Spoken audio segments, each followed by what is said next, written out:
Você já se perguntou se a realidade em que vivemos possa ser uma mera ilusão ou uma história fictícia? A ciência estuda esse conceito de maneira séria e a trata como algo plausível ao explicar a estrutura do universo que percebemos por meio dos nossos sentidos e intelecto.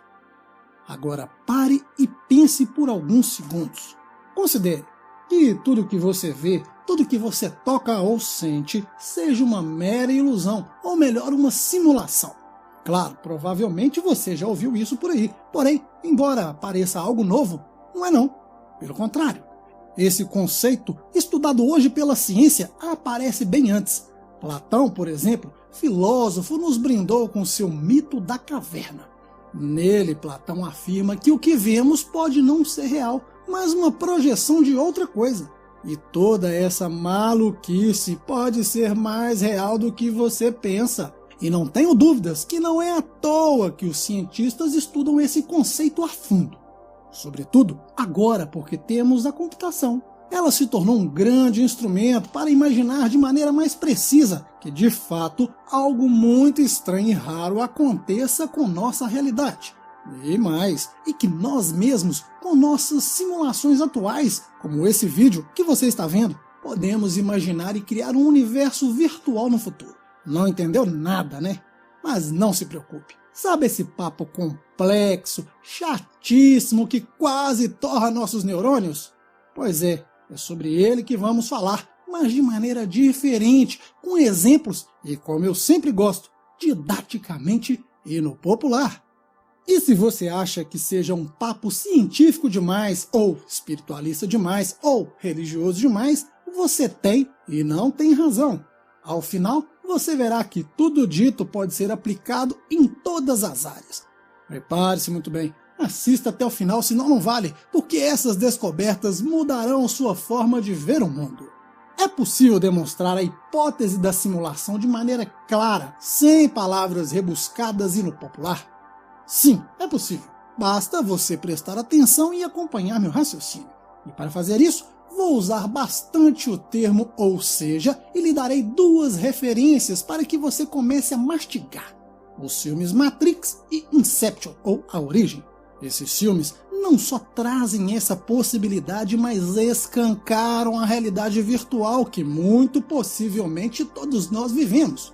Dito isso, agora vamos no popular, começando com a ideia do multiverso.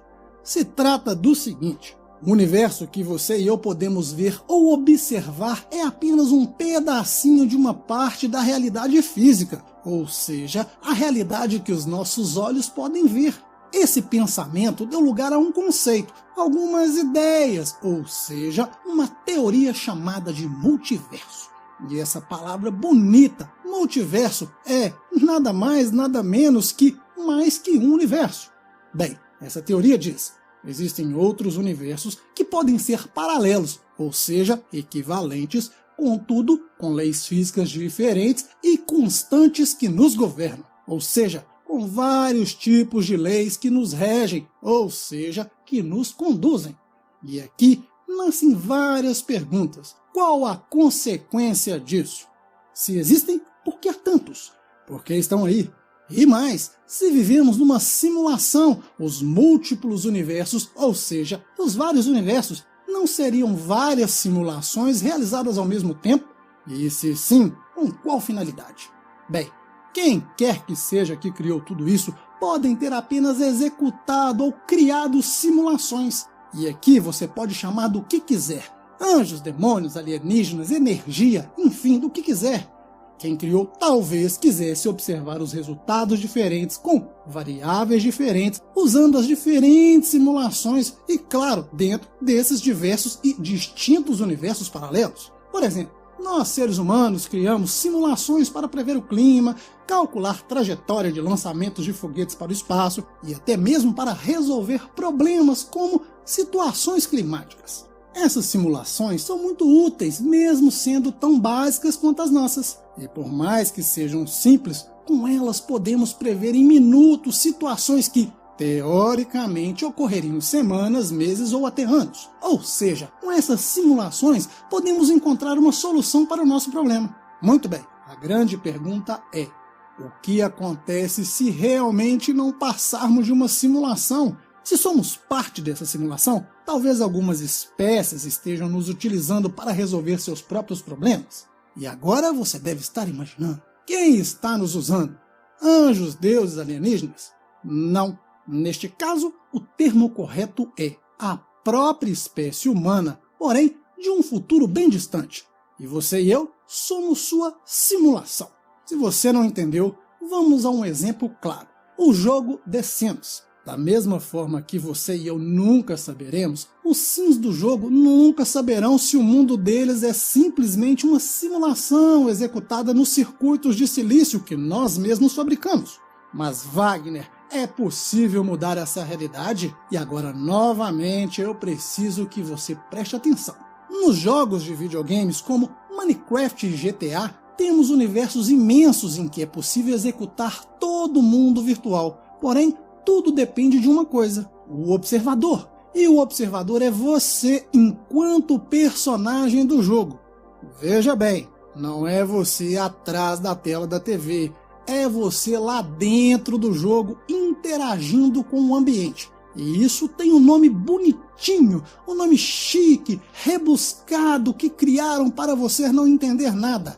Ele se chama observador consciente. Guardem esse termo.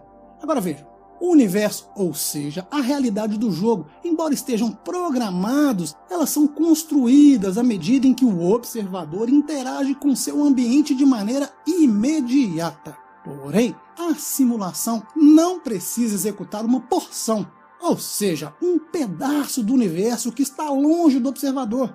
E por uma razão muito simples, o observador não precisa disso. Isso mesmo que você ouviu, e não é loucura. Entendeu nada? Eu explico de novo no popular. Exemplo, na física quântica existe um experimento que demonstra esse conceito. Ele se chama experimento da dupla fenda. Embora também tenha esse termo rebuscado, se trata de algo muito simples. Vamos lá, na frente de uma parede coloque uma fenda. Coloque também um pequeno canhão de bolinhas, de modo que atire uma a uma nessa direção. Percebam que as bolinhas passam pela fenda, deixando uma marca na parede. Agora faço o mesmo, mas com duas fendas. E é mais que evidente que algumas bolinhas atingirão a fenda, enquanto outras passarão por uma ou outra. Então teremos algumas marcas desse modo. Muito bem, feito isso, façamos o mesmo, mas com elétrons. Os elétrons são como bolinhas minúsculas. São partículas com massa, assim como as bolinhas, mas em um nível subatômico, ou seja, no nível quântico, ou seja, no popular, rasgando o verbo, em um nível pequeniníssimo, subdividido, dividido em várias e várias partes. Acontece que neste nível as coisas que compõem a realidade se comportam de maneira estranha, bem diferente. E ao fazer isso com uma fenda, a marca, como esperamos, ela acontece. Contudo, se fizermos com duas, teremos uma baita surpresa. Agora, prestem atenção. As marcas que você vê, da forma que você vê, formam um padrão de interferência. Como isso é possível? Por onde passam os elétrons? Através de uma fenda ou das duas? Como formam esse padrão? Se colocarmos um pequeno sensor para observar o que acontece e repetirmos o experimento, algo mágico acontece. Vindo de perto, os elétrons se comportam como se tivessem vida. Isso mesmo que você ouviu, como se tivessem vontade própria. É ou não é sensacional? Em miúdos, é como se tomassem uma decisão e escolhessem por qual fenda vão passar, uma ou outra, formando um padrão como esperado lá no início. O curioso é que se novamente retirarmos o sensor, o padrão de interferência ocorre. E esse fenômeno para a física é um grande mistério. E daí vêm as teorias, já que muitos especulam que se trate da construção de uma nova realidade. Uma realidade construída por um observador consciente. Lembra do Minecraft? E diferentes partes da realidade só acontecem, ou seja, são construídas caso a consciência do observador esteja lá. E o que vemos? Vemos exatamente o que acontece nos jogos Minecraft e GTA. Agora pare e pense por alguns segundos. Um observador apenas não resolve. Um observador consciente tem resultado. A chave é a consciência. Bem, nós vamos derrubar tudo isso, porque de fato nada disso importa. Não sabemos se o que pensamos sejam nossas memórias do passado ou até mesmo códigos programados em nossa mente. Aliás, você nem sabe se sua mente existe. O pior de tudo é que em uma realidade simulada, os seres simulados não podem demonstrar que se encontram ou não em uma simulação, porque os elementos existentes são precisamente e totalmente simulados. Sabemos que a vida imita a arte, ou a arte imita a vida, ou a ficção imita ambas, ou vice-versa. Será que os filmes como Matrix não seriam um plágio de nossa vida, já que abordou essa teoria há muito tempo? Será que o nosso universo seja apenas uma simulação virtual baseada em códigos de programação e que por trás há um arquiteto, ou melhor, um programador consciente? Bem, com base em tudo o que lhe mostrei, só nos resta uma pergunta.